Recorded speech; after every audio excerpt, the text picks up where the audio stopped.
Hey folks, this is Dr. Van Breeding. At MCHC, we've secured the best providers and medical staff to care for you and your family. But sometimes your health may require more specialized treatment. MCHC has great relations with the best specialists in Hazard, Pikeville, or Lexington, making sure your referral is handled in a timely manner.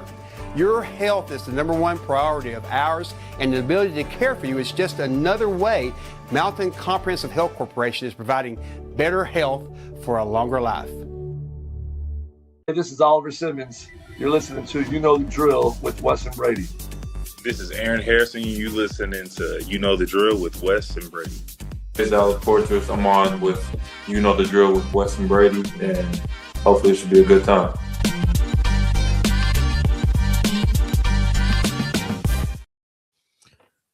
Brady, when we recorded that intro with Oliver, Aaron, and AP, and we've done a few others too that I just couldn't fit in a short enough intro. How many takes altogether how many takes an average did it take to get the sentences right? I think each one averaged about a little under their point per game average. Oh man, I feel like we just kept getting tongue tied and like they couldn't remember the name of the show, and it makes it hard. It makes you appreciate actors a little bit more, right? It does, man. When you're put on the spot, like that, it's crazy. When am I going to get myself a mic, man? I keep saying this every time I get on here. You look really professional. You look really sharp. I mean, I got like a yellow light in my room. I mean, you look like you look like you're in Bristol, Connecticut, not Kentucky or Tennessee. Not the Twin Cities. You look like you're in Bristol at ESPN headquarters. We're not in Bristol, Johnson City at the Motor Speedway. I don't think I've ever noticed that net. What, you got that net around there in the back behind you? Yeah, so that is hey, Tanner, happy Friday Eve. It's always Friday for Tanner, man. Tanner lives the life. Tanner does live the life. Tanner, drop that Eve off, man. It is 8:00 on Thursday. It's Friday now. Thursday's done. I think, what was it, 20-year anniversary of It's Friday or 15-year anniversary of It's Friday? It came out 15 years ago, the song. Yeah. That's right. Now that net, Brady, is my 14th region tournament net. They let you take it? Wrapped around my basketball bourbon that I couldn't even tell you what brand it is. You said someone told you it was like the worst bourbon in the world, right? Mm-hmm. That's why it sits on that shelf. Couldn't tell you a thing about it. It was dirt cheap, but it's in a basketball bottle, so that's really cool. It was really cool. Look here.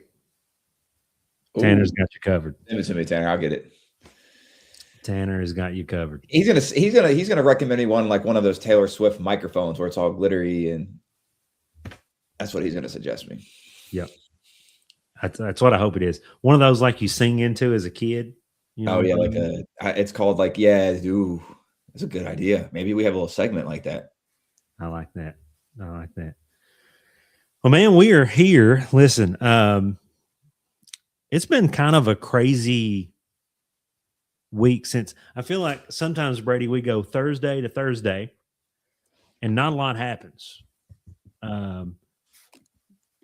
It's just kind of like, what are we going to talk about? But I feel like since our last episode, last Thursday, we've had the 152nd Kentucky Derby.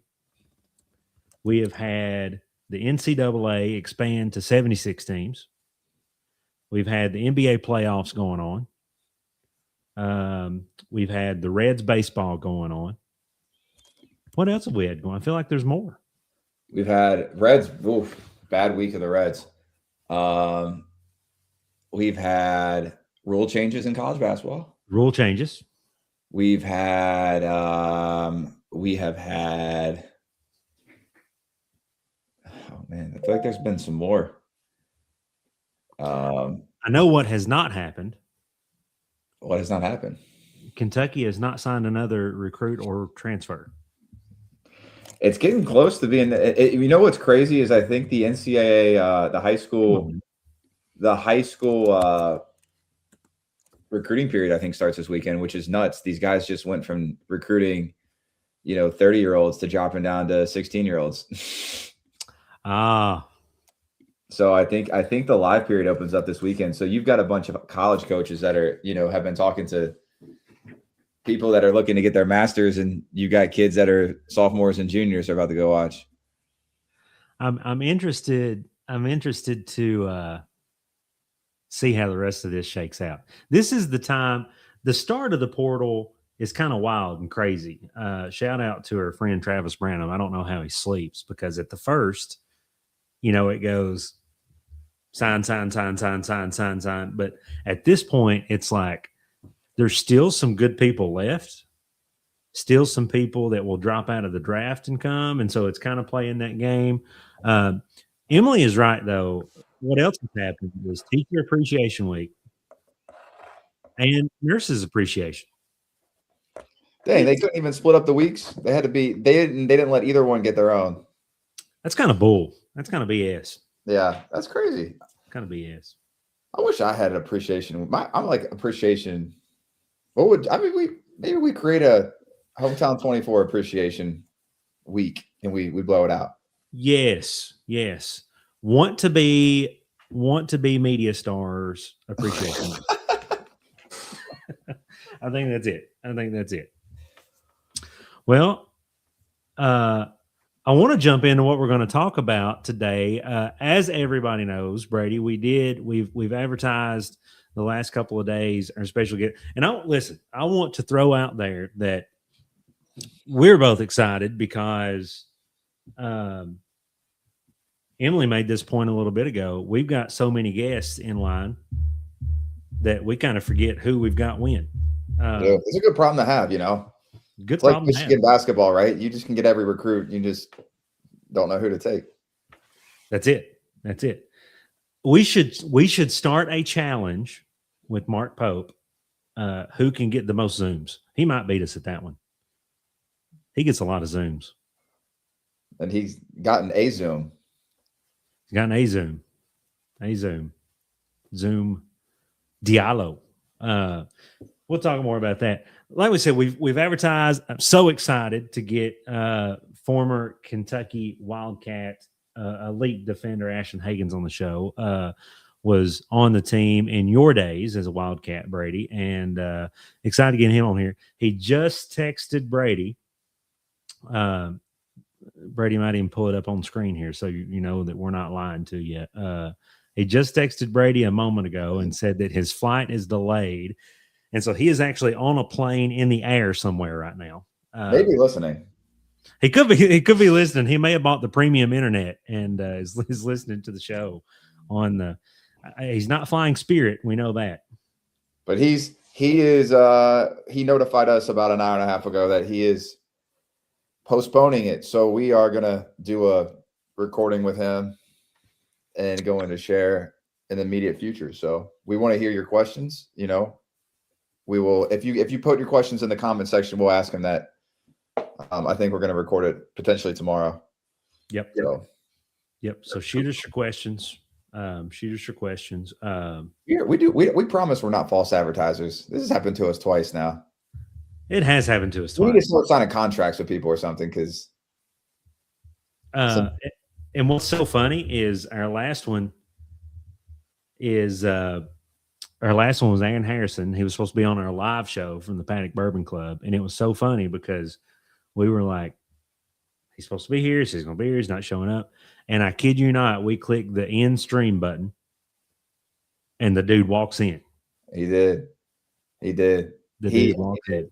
He did. Man, I promise we'll be good. We got some exciting guests coming up. I mean, we won't dive too much into that, but we've got, former Kentucky players. I think the cool thing is, when you get guests on, the people we're going to bring on, I don't think people really knew much about, just and played a lot. Yeah, we're not talking guys that, were walk-ons. We're talking good players, McDonald's All-Americans, and and very smart people. Maybe they'll get very smart people. I want to get some more guys too. I don't know who all tuned in a while back when we had our good friend, who was the senior writer for Sports Illustrated. That was an interesting one. I would like to have more folks in media like this. Ooh, Emily's already posted one. That's a good question, Emily. That is a good question. Well done. I do want to shout out. This is not to brag on us or this show, but one of the things I do want to throw out, Brady, is there are a lot of Kentucky-based, Kentucky basketball, Kentucky athletics focused podcasts and shows out there, and some of them are really good. There's some of them I listen to quite a bit and wish I was them sometimes, and wish I was as smart as them. And they have some really good ideas. Great, I love listening to them. Some really good ones. There's also some bad ones. I'm not the kind of person that's going to throw that name on here, but there's also some really good ones. But none of them have the guests we have. I think we do pretty good with having people on here that the people want to hear from other than us. Yeah. And people don't want to hear us all the time. No. Sometimes maybe they do, but I think they get a kick out of it sometimes. I feel like a lot of times people like listening to us because when they hear me talk, they feel smarter. It's the accent, Wes. They like the accent. The accent. Oh, yeah, that's coming up. How long would it take for you to lose the accent, and where would you have to move to lose it? Like, I'm pretty good. I'm pretty good at being able to. So here's the thing. I love it. I don't want to lose it because I feel like it's me. It's part of me. But I'm pretty good at being a chameleon and adjusting.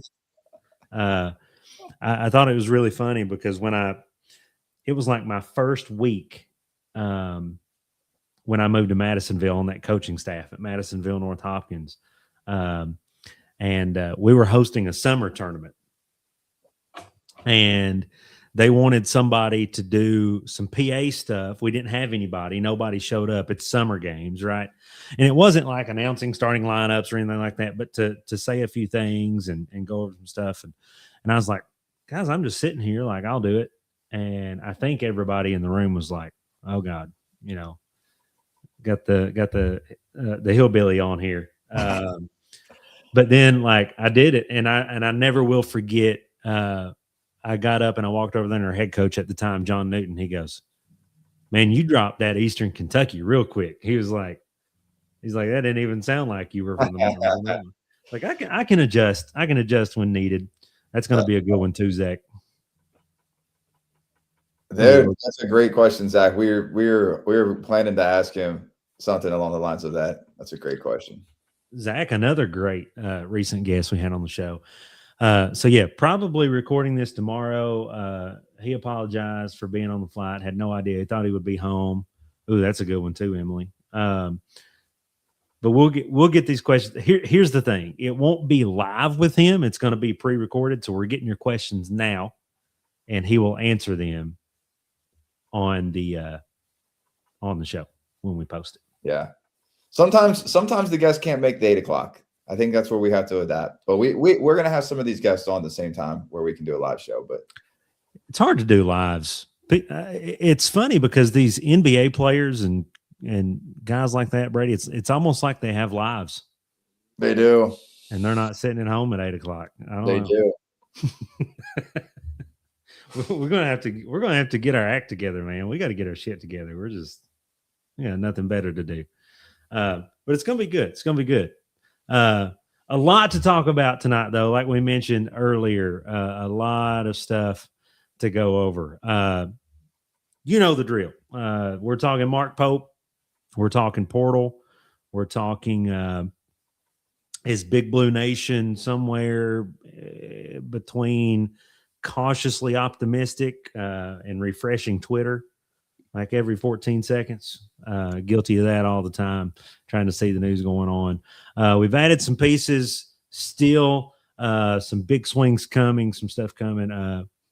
You said some new college rules. March Madness has expanded to 62 teams, which means more basketball, more money, and probably more people yelling about 18-win power conference teams getting in. I think that's one thing that I'm excited to talk about when we get to it, Brady. That's going to be interesting. But a lot to talk about. You know the drill. First thing, Brady, let's jump into, because you were proud of that horn right there, Wes. You were proud of that. Did you like that? I like that. You were proud. You were waiting on that one.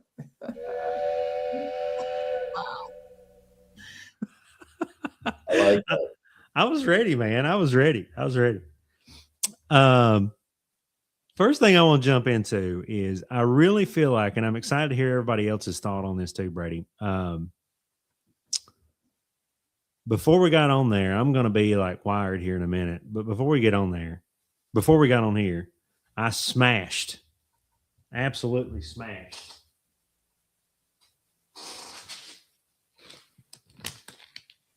the gummy clusters. Man. Blues are good. Blue anything. Blue Skittles are not good. I don't know that I've had them. Blue Skittles are nasty, but blue, yes, I'm a blue raspberry person. Dude, the blue is good, and you can't find them everywhere.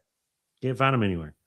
So, what is everybody comment your favorite candy? Brady, what is your favorite candy? I think these are games. And it's hard. It's hard. I actually think, like, from a consistent basis, I think Skittles. I actually think I think you got to have like a two. Like, you either got to have like your favorite chocolate candy, and you got to have your favorite like non-chocolate candy. Agreed. You can't put them together. You can't put them together, and it's hard to say, because like you walk in a gas station and you might be feeling chocolate one day, you might be feeling non-chocolate one day, and I think Skittles is safe for me. If I don't know what to do, I'm just doing Skittles. If I'm doing chocolate, man, it's hard to go against. Like, chocolate can go either way for me. Like, I could like really want a Kit Kat for like a couple months, then I switch to Reese cups. But like, Reese's are it, man. I think I don't find myself getting chocolate in gas stations too much. I'm usually going non-chocolate. This was a gas station buy right here. And if anyone ever been in gas station with Wes, if you've been, everyone needs to experience a gas station with Wes. Wes, it's like a mall. Like, it's a Mall of America. Wes goes in, he goes up and down every aisle. He really analyzes it. Your gas, you could pump 4 different cars of gas before Wes even comes back out with something. What is the old, somebody put it in the chat. I go by this saying, and I don't even know what it is. What's the old Abraham Lincoln saying about, if you're chopping down a tree, if you have 30 days to chop down a tree, you're supposed to spend like 28 of it planting or something, right? So somebody comment what that quote is from what that is. Hey, Ruth Ann. That's what I go by, Brady. You've got to spend the time analyzing the snacks, and you got to know which one. I've been in there. You do a great job. Like, how they do product placement. You're supposed to be eye level. You really do go up, and you're looking. I don't stick to eye level, baby. I don't stick to eye level. What's your favorite candy? If I'm going chocolate, it's Reese's. Non-chocolate, this. I have to say, though, I think you're right with Skittles. Skittles is universal because, Brady, one of the things I've noticed, if you're around anybody of any age and you have a pack of Skittles and you say, hey, do you want a Skittle? I feel like 9 out of 10 times they say, sure. Yeah. Right? Yeah. But, with my job, I have people in the car with me on most days, and I almost keep these in the car. One thing I've noticed with these, there's a population cutoff, or there is a age population cutoff. You think it's not for the older crowd?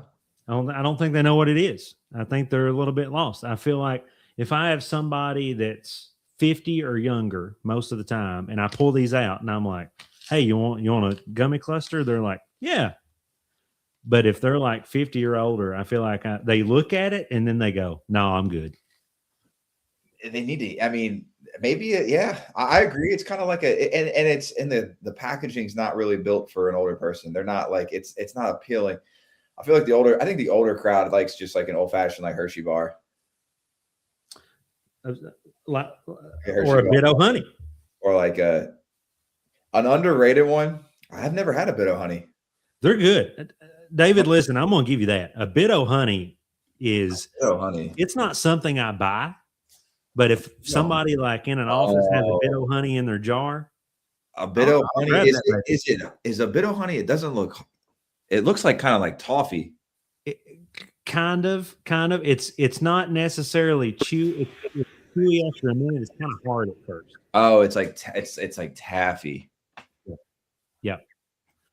Interesting. I've seen this, but it's like bit of honey looks to me like it would just like pull every tooth out of my mouth. Oh, it will. Airheads Extreme Bites. One of the things they're very good. One of the things that my wife Ken taught me, and y'all tell me if you do this, and if you don't, Brady and Emily, I'm gonna make y'all try it live on next week's show. Movie popcorn, but you put the sour candy. It's better with sour, but you put the sour candy down in the popcorn and mix it up. Dude, it's so good. When did you when did you do this? Like what made Ken started it? She taught me. So you put the popcorn and then you put the candy in it and like shake it all up and it kind of goes through and then interesting. So you got your sweet and your salty, but the best thing about it is the popcorn where it's hot, it don't melt it, but it makes it a little bit more gooey. Bro, so good. So good. That's interesting. We're going to try it on next week's show. Okay. Fruit Gushers is another good one. Fruit Gushers is good. Fruit Gushers is good. I feel like I get Fruit Gushers all on my fingers and hands. And it is, David, after you chew it for a minute. It gets maybe that's our thing. We got to get a sponsor of a candy. And we'll eat the candy on the show. I'll work on that. Let's do it. I think that's good. So we've already got our intro for next week's show. That's always good. Brady, this is the first year that I feel like neither of us has really done much. I feel like last year we went to the Bourbon Club for just a minute and got some cool gifts from Eric. If you remember, he had the little pins. We got like a little Kentucky Derby pin. Right. And that's right. Couple years ago, I know you and our buddy Mike Ayersman went to the Harlan County's Poor Man's Derby. Yeah. It's funny though, like people I work with were like, you do anything for the Derby? It's a big deal. Like it's a big deal, but like, we're so used to seeing it, being close to it that, I think we take it for granted a little bit. It's a big deal. Well, and congratulations, Wes. You won some money. Your horse won. For those that don't listen, Brady, I was so proud of that, wasn't I? You were. And you should be. I never hardly I had a decent year at Keeneland this year, but I never won much. And then I just decided before the race. So I had placed a bet on Further Ado. That was my horse, right? That's who I had winning. So I placed a $10 bet on Further Ado, and literally at like race 3 of the Derby, I said, I need to place a long shot bet. I didn't make a long shot bet. So I literally went to Google and typed in best long shot bets for the Derby. You know how Google has a little Google AI thing at the top. It told me Golden Tempo. So I went with it. So there we go. Dude. Did you watch the Derby? I did. I did. And it's actually the worst horse. It's the worst race to bet on. Actually, there's like 20 horses in it. That's true. One of the things to me, Brady, that I feel like I feel like you don't see this all the time. But the crazier thing to me was, I'm going to get it queued up here. Hold on. How far back? How far back he was? From the back, dude. From the back. Yes. And took the wide, and he took a wide turn too. Like he covered more ground than which we listen, like how do you like how are these horses like trained to just run fast with people next to them? And like I get nervous running with people around me. Like, yeah, that's crazy. That's crazy. And trailed his brother most of the race. That's another cool aspect of it, right? The jockey and his brother, this whole race. It's crazy. But such a good race. The weather ended up being okay. I thought it was going to be really nasty. It ended up being okay weather for the race. It was a good time. But you got to love it, man. First female, thanks for tuning in, Van. First female trainer to win the Kentucky Derby. And y'all know I'm a System of a Down fan. I just got to say, I sent the family a text the other day about how the trainer was listening to System of a Down before the race. So just want to throw that out there. You think it was like the movie where they put have you ever seen the one with the zebra where they put the zebra and the headphones on, and you think maybe the horse was listening to System on the Downs? Maybe it was. Maybe it looks like there was eye blinders on there, but I really don't think that's even what it was. It's amazing. Yeah, good Derby. Good Derby. Did you have here's an idea. So, I was talking with Eric on Saturday about, because I really think, people might bash me in this chat right now for saying this, but I really think Keeneland's missing something, and it doesn't miss a lot of things, but I think it's missing something. And what I think it's missing is entertainment between the races. Races are, 35 minutes between races, you're walking around. And I was sitting there talking with Eric the other day, and I'm just like, why is there not a DJ? Why is there not halftime entertainment for a horse race? And so we got to talking, and I'm just like, well, probably music scares the horses. That was my thought. Loud noises. But I think the Preakness, or what is next? Is that in Maryland? Or is it Belmont in Maryland? I think it's the Belmont is the one that's. Gotcha. Regardless, one of the next two, they have like a DJ set the entire day, where like in big time performing concerts, just like that, halftime shows in between each race. And so like Post Malone's been there, Marshmello, I think like Luke Combs, like there's been big people play in between. And how awesome would that be? Have like musical artists, bands play in between. Like it seems too easy of a task. Maybe Keeneland just doesn't want to do it. Maybe it's a traditional thing, but I feel like that would be kind of tough, right? Why? Or do it on the hill, maybe. Maybe there's a concert series out there. There we go. Do it on the hill. I just, some people just like looking at the tractors go by. Maybe cleaning I think DJ Tuttle should be the opening act for whichever. End act. But that was my thought. But I clearly it wasn't my idea. I mean, people will do it. So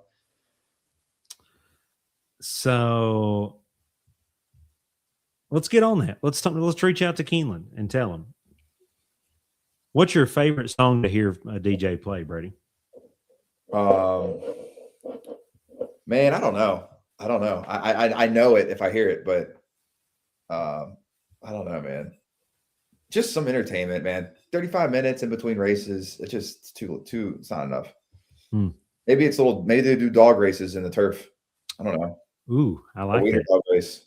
Something, which we need to find. If anybody that's listening is doing any kind of exotic races or events and you need some commentators, call us up. We'll be there.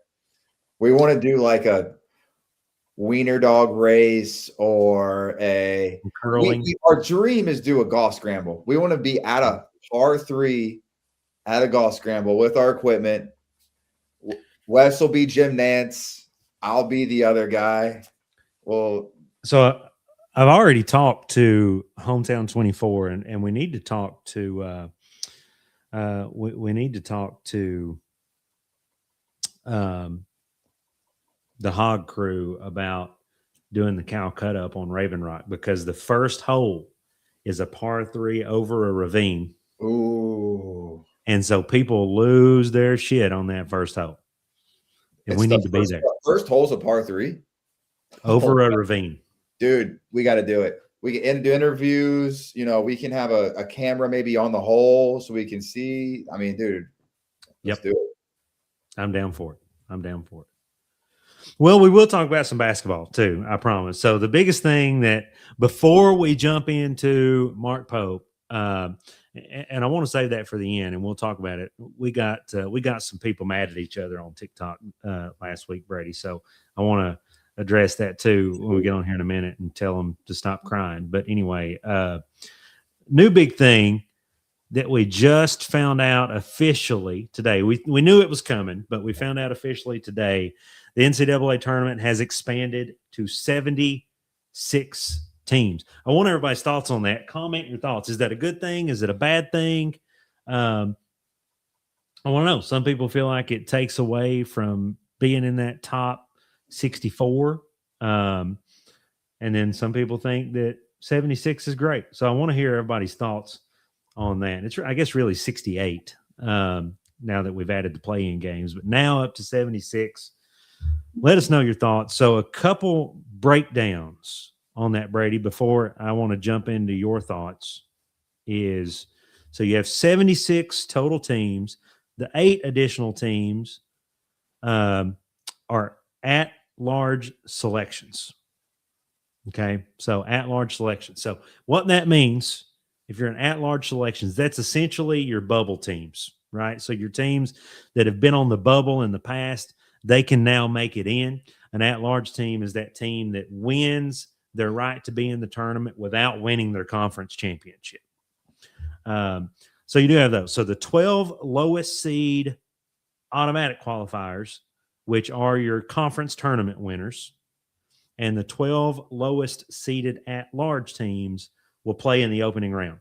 And I do kind of like that. So that's essentially what you had as the first 4 last year.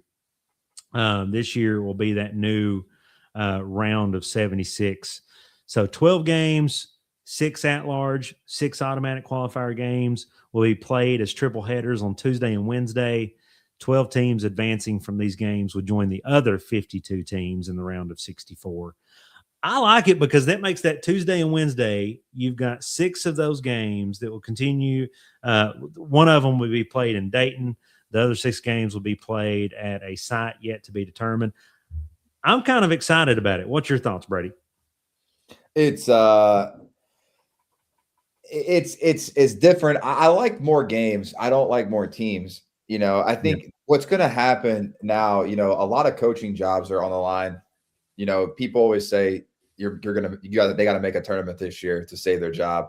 I think it's going to shift now more like the NBA model where there's a lot of teams, a lot of NBA teams, coaches get fired that they even make sometimes the conference finals. There's people that have different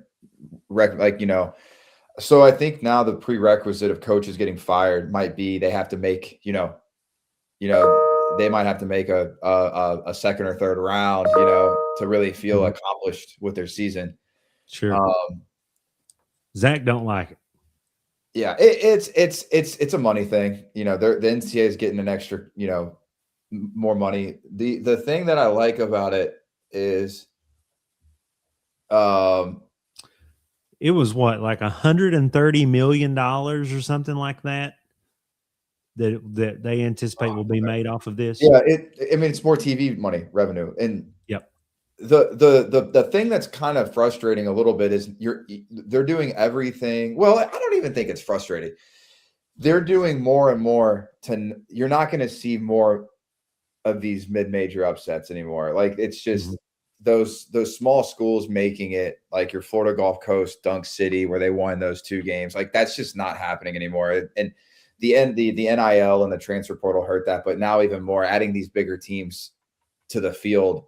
It's not going to happen anymore. It'd be rare. So there's the bracket and how it will look when this happens. So there's that. I think. Go ahead. Sorry. No, you're good. You're good. I think one of the reasons I'm excited is you always, Brady, I feel like every single year you have a bubble team that has played a really tough schedule, maybe an SEC or a Big 12 team that has played a really tough schedule and don't make the tournament because, and I'm not throwing off on Miami of Ohio. I thought that they deserved to make it. What a year by them last year. They were a great team, right?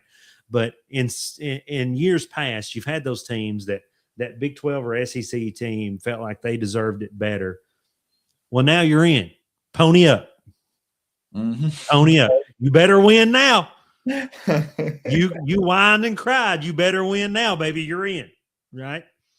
So you're passionate about it. It's the passion out of you, man. That was do you want to make a guess? Where do you think the next site will be? Man.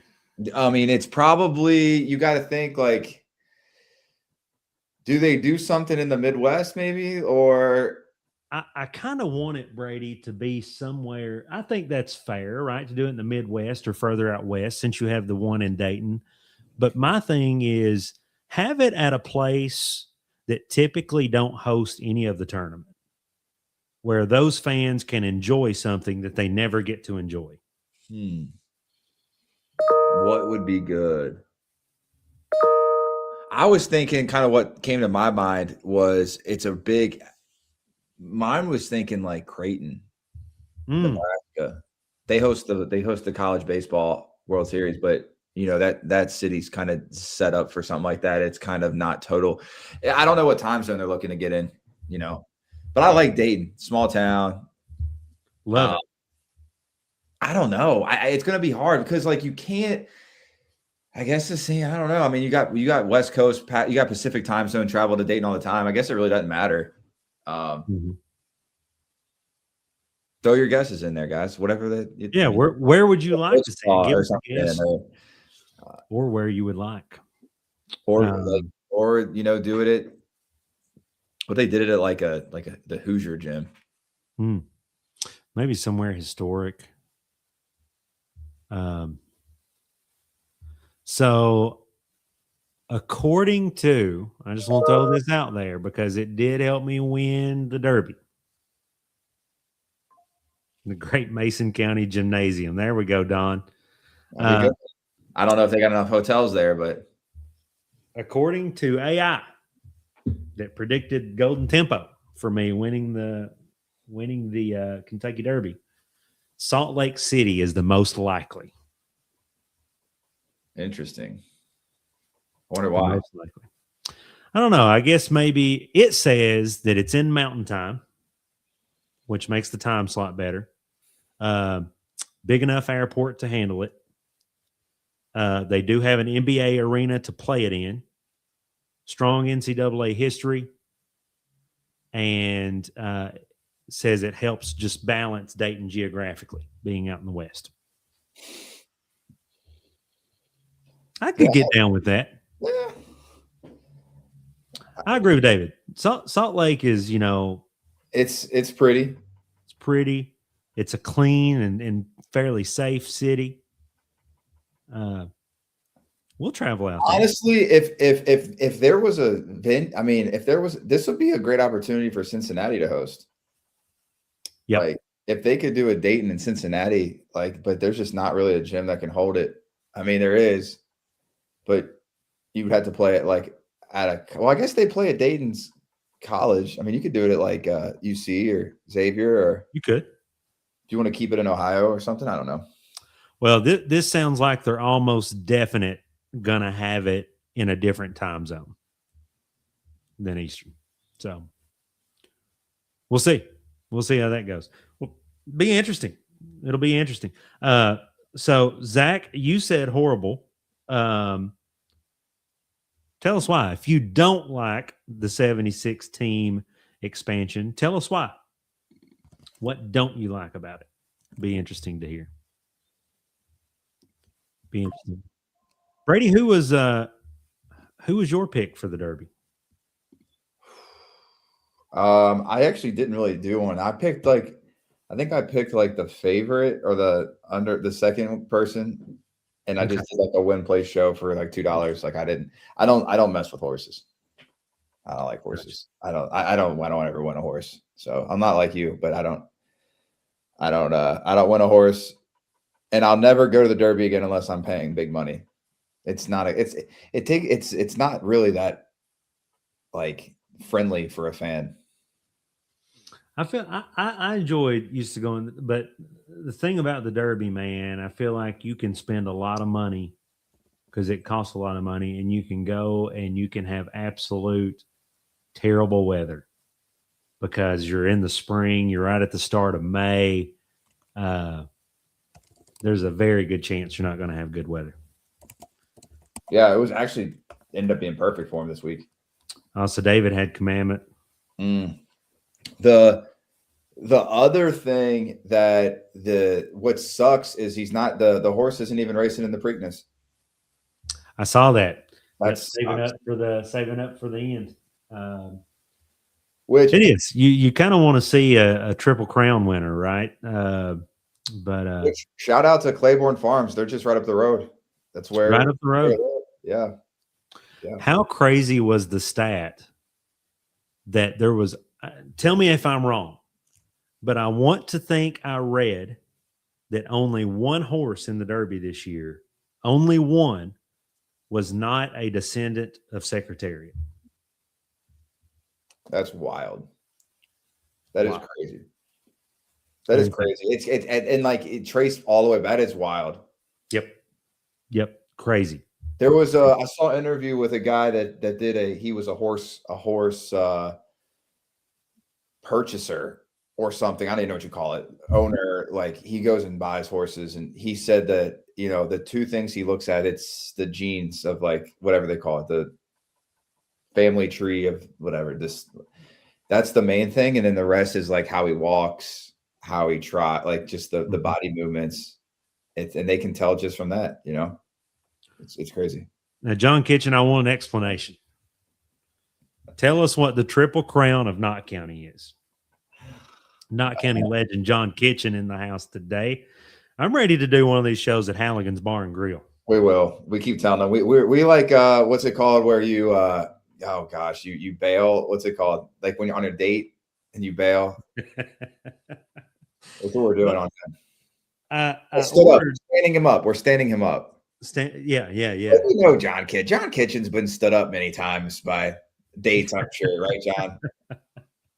Oh, we're trying to make it right. We're going to be at Halligan's Bar and Grill sometime here soon. We're trying to get all of our setup right so that we do our guy kitchen right.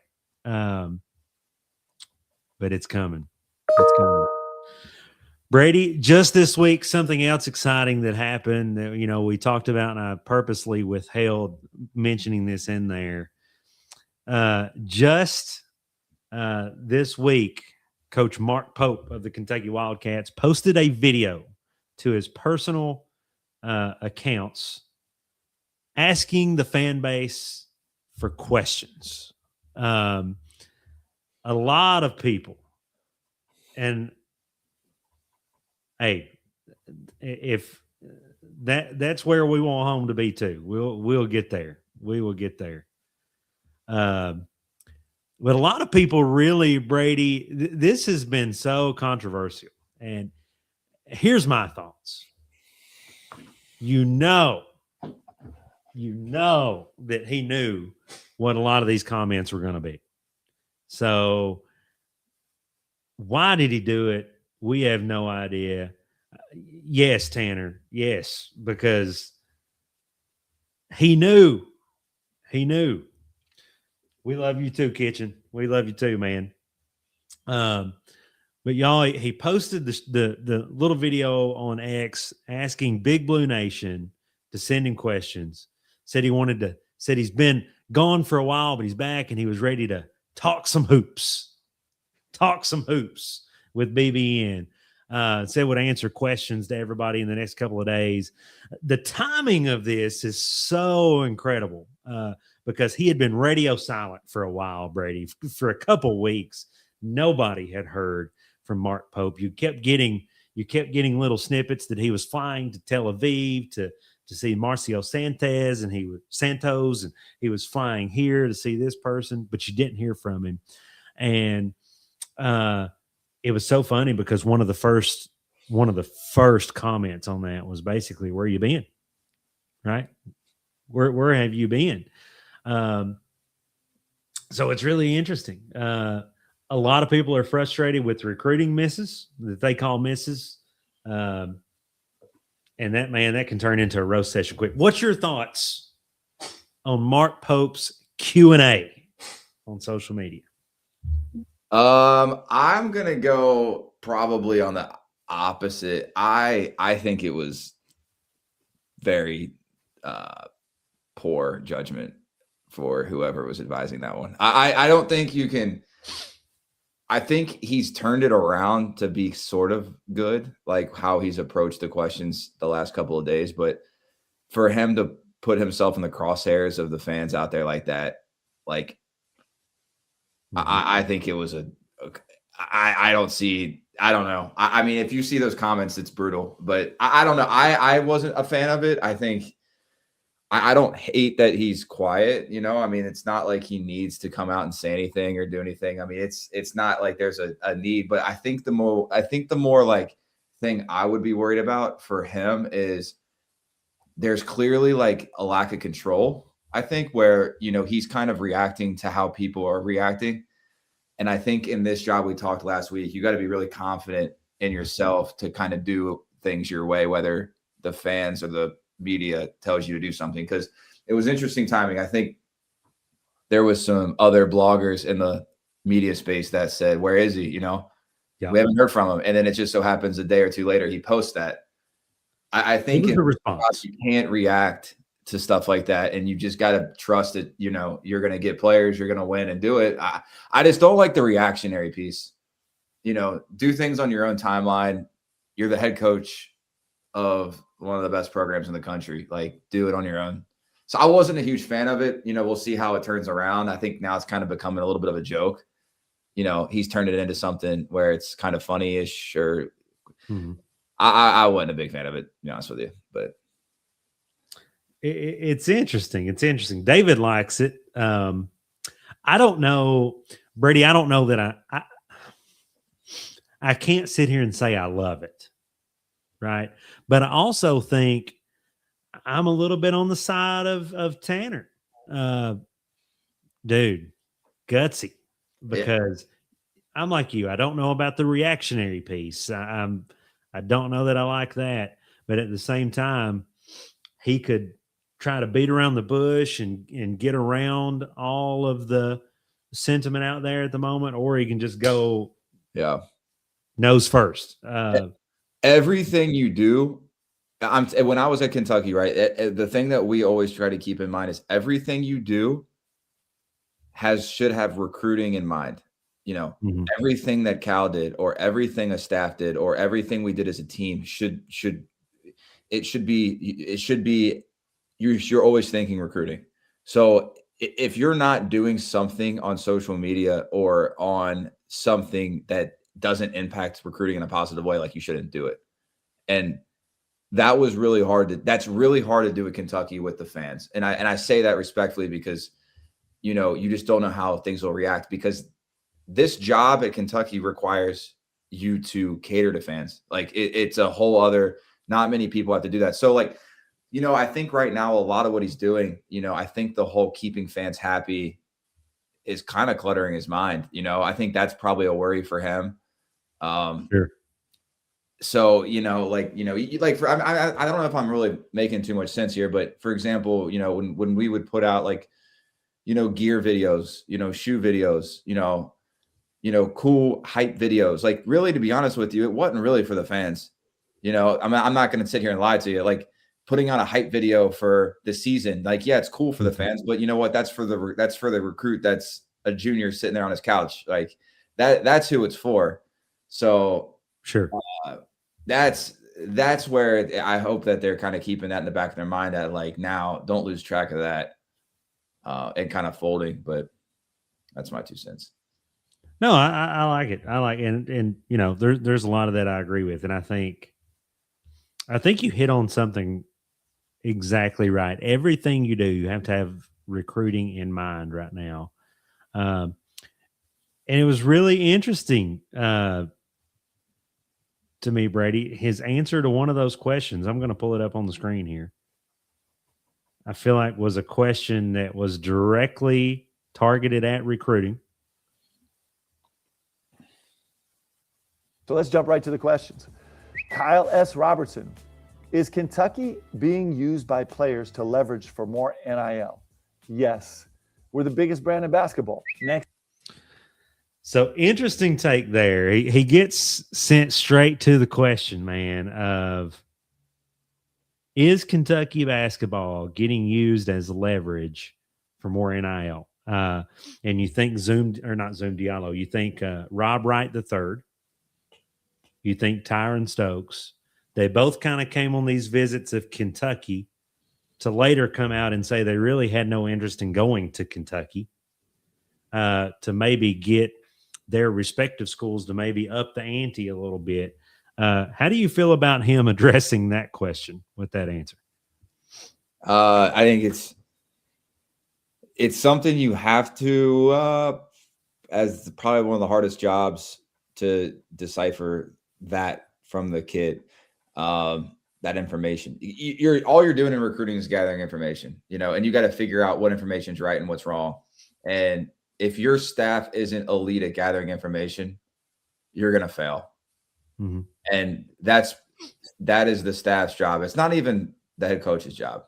It's more about his assistants need to find the information that, hey, is this kid actually really want to come here? And I think that was something like we talked about on the last show. You shouldn't bring 14 high school kids on the campus. Mm-hmm. That you can't bring all 14 on your team. So pick who you think really wants to come here. Don't use it as a visit to just say you went on a Kentucky visit. You got to bring kids and recruit kids that they're not using you for leverage. That's your job to find the information. Now it's harder. It's easier said than done sitting on our couch, but that's your job to find the information. I agree. And, people are going to use Kentucky, and I agree with Tanner. I think it's an honest and truthful answer, not necessarily because you're the biggest brand in basketball.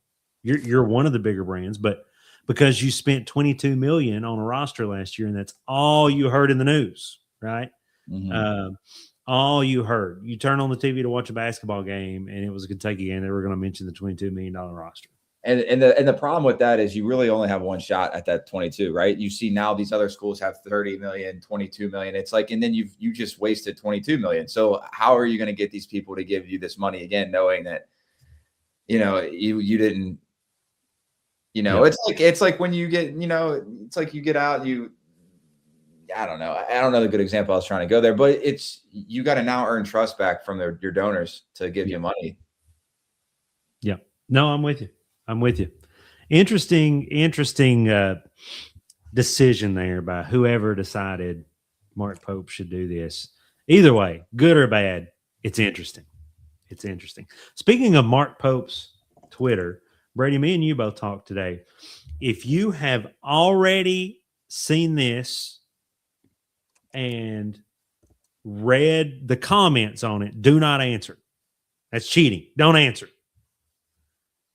But if you have not seen this yet, name the guy under Mark Pope's right arm.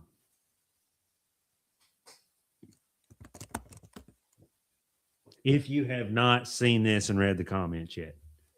He posted this today. One of my favorite UK players of all time, up there with Kalina Azubuike, who we're trying to get on the show, by the way. We'll let you know if that happens. But up there with him. And until I read the comments, and Brady said the same thing, I didn't recognize him. I had no idea who that was. Zero clue who that was. Well, I actually thought he looked like, who he looked like to me? It sounds crazy. He looks like oh gosh, what was his name? He was Marvin. You remember Marvin Bagley and mm-hmm. His Marcus Bagley, their grandfather that played Arizona State, legend, like the best player ever played there. Looked like him. And he's like, I forget his name. But he's that's what I thought it was. I was like, why is he? But nobody knows. Nobody's chatting either. They moved on to watching Desperate Housewives, or they're just don't know who it is. Maybe they're watching the Devil Wears Prada 2. Maybe we picked a bad night. Did you go see it? I've not yet, but I want to. I want to. So that, for those of you that didn't know, everybody, I'm like you, Brady. They've either moved on, or they don't know, or they already read the comments. But that is Keith Bogans. 11-year career in the NBA. Keith Bogans was that guy. Brady, you made the comment earlier how many different teams he's played on. Yeah. Started. Yeah. Yeah. He started over half of his games of his career. You think he has 333 starts, and he's been on like 680 games. And he's played on like 10 teams. Insane. Last couple things I want to talk about. We are running out of time. I told you, Brady, that we were going to keep it a little bit shorter tonight to prep for session tomorrow. And here we go. Candy rant. The candy rant did me. Tell the two coaches, portal stars versus roster fit. Brady, I wanted to bring this question up because I feel like it's what we're dealing with. I feel like you have, in today's world, in this transfer portal, I feel like you have two types of coaches. You have your Pat Kelsey's of the world, who, when that portal opens and those players enter, Pat Kelsey, and he's done a phenomenal job. He goes after the best players in it. How many of the top guys in this portal can I get? And he did very well at that. That's his goal, and he did very well at it at the start of this transfer portal. Then you have guys like Mark Pope and other guys who think of your Mark Few's of the world and people like that who go for more of a roster fit, right, rather than the top guys. In today's portal world, which is better? I still think you need a little bit of a mix. I think you need we talked about this before. I think you need a star to win. Mm-hmm. Which I think we're going to talk about in a bit, but you know, it's for certain coaches. I think certain coaches and personnel. I think ultimately, if it comes down to it, I think the kids that you recruit have to match your personality. So fit, I think at the end of the day, to have like a good season, I think fit matters more. Mm-hmm. To reach the Final Four and to win a national championship, I think the things got to fit, and you need a star. I think you need that. You have to have the best of both worlds. You kind of do. Yeah. You got to have a team that's really, really good, but they fit together. They have maybe that star. Like that would be, you know, you look at Michigan this past year, that team fit. They were firing on all cylinders, but they had the star, Yaxel. And so, I mean, I think to be a good team throughout the year and to withstand and be competitive and win games, I think I would say fit would be the more important, which made me think a second ago, you just mentioned about Pat Kelsey going after all these guys, man. Whatever happened to Musselman, man? Musselman used to be the king of the portal. He used to be the portal before the portal. He'd be out there flying out. Remember, that was the joke. Yep. He'd be like, Wes Smith goes in the portal. Eric Musselman has a Zoom with Wes Smith of He did, man. He did. And I don't know. That's so interesting. That's so interesting. It has. It's almost like the portal has outran him now for some reason. Man, I don't know. He was the portal before the portal. One of the things that with the portal that I want to throw out there is, and Brady, I'm not saying that I think he did this on purpose. I think what it boils down to is you were in the running for the number one overall player coming out of high school, the most hyped up player possibly since LeBron or Anthony Davis. He's from Kentucky. You had to stay in the chase, and you had to have around $4 million set aside for him to be in the chase. And I think he went for it. And I agree with what you said last week, that if he wasn't a kid from Kentucky, I don't know that we would have held out that long. Mm-hmm. But he did. And I think that's one of the reasons we are so far behind at this point. However,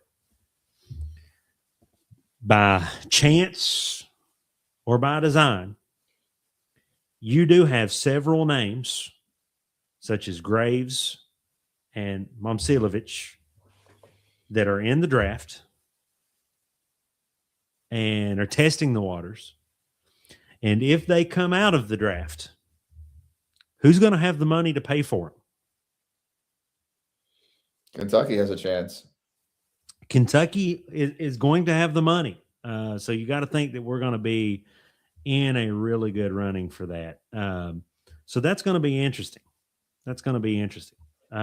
You got the issue kind of at hand right now is, and Kentucky is in like a little bit of a decent spot here because they really are missing maybe 1 to 2 spots to be really competitive. Like I think they're getting a lot of flack, rightfully so. Like it's much deserved, but they're really only like 2, maybe 2 pretty good pieces to be in a pretty good team.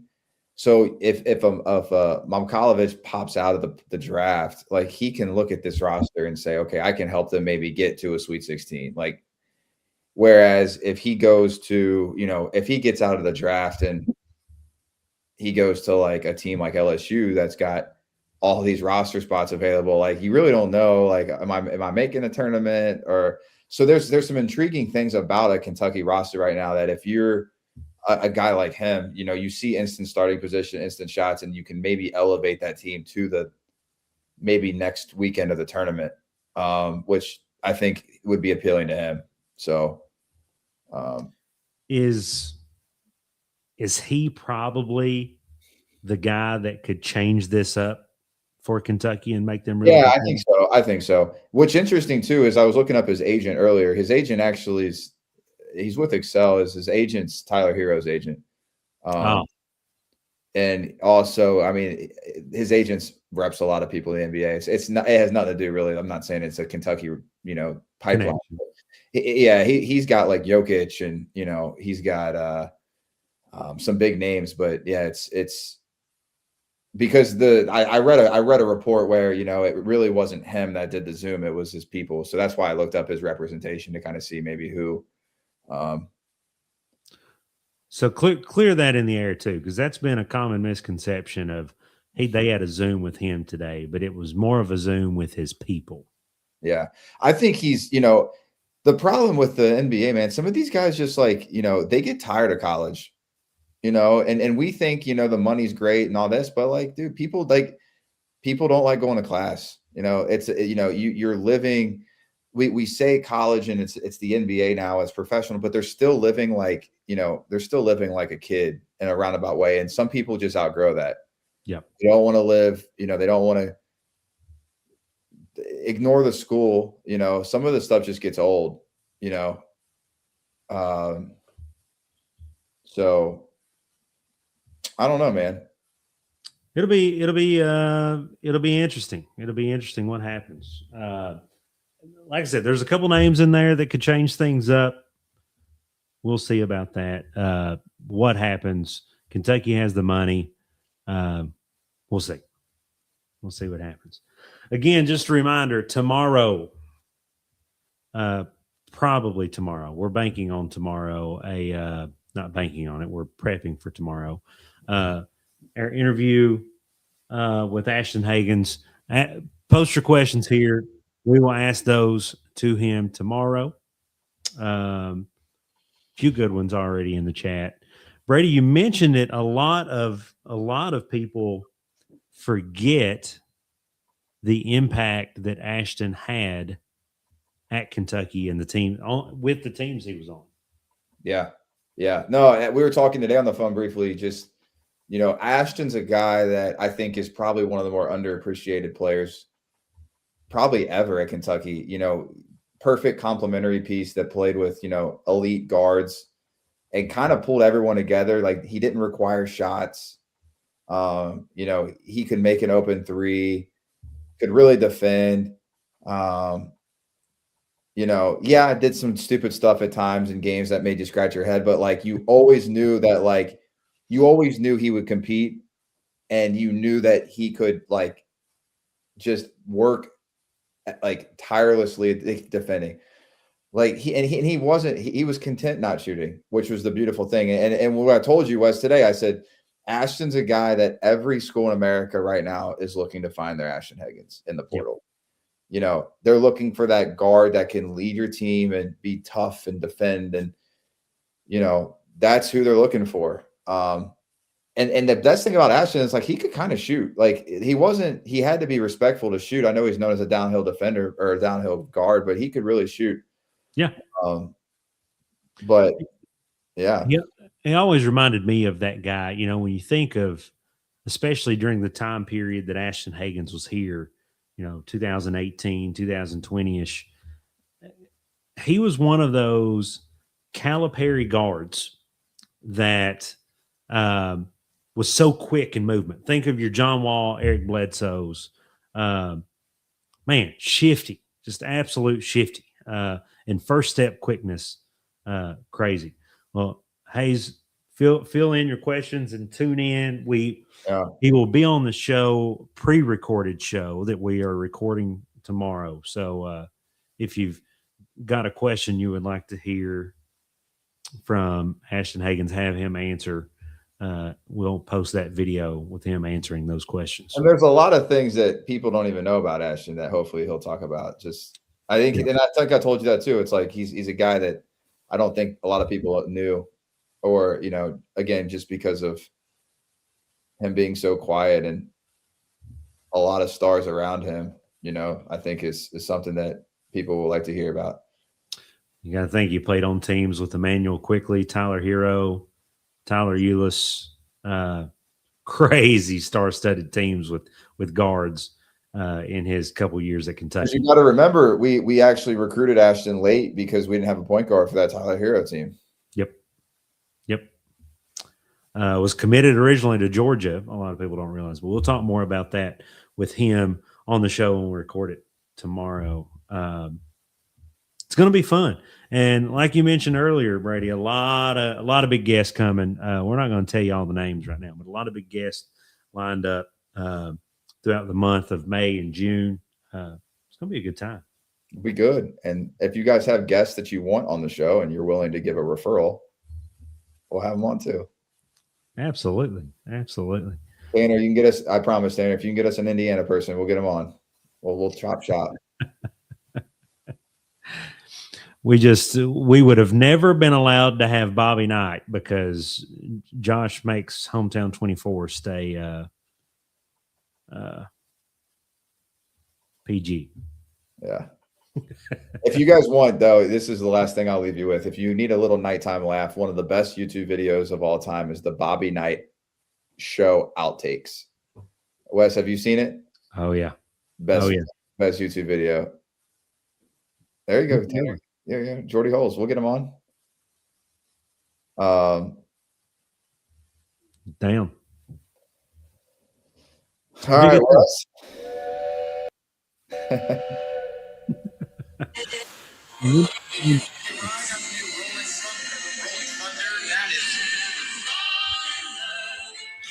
I just got to go with it. I don't know. My phone just like randomly just. Oh, love it. Well, everybody, thanks for jumping in and joining us on Thursday nights. Look for this interview with Ashton Higgins coming out. We'll ask him the questions in the chat along with some others. If you're not watching this live and you think of questions later on, post them. You can keep posting them. Nice outro, Tanner says. I agree, Tanner. That's what I need to start using.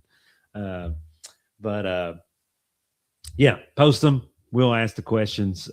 Look forward to that video and the rest of our guests. Brady, anything else to leave us with? All good. We'll see y'all next week. We will see you next week, and stay safe out there. You know the drill.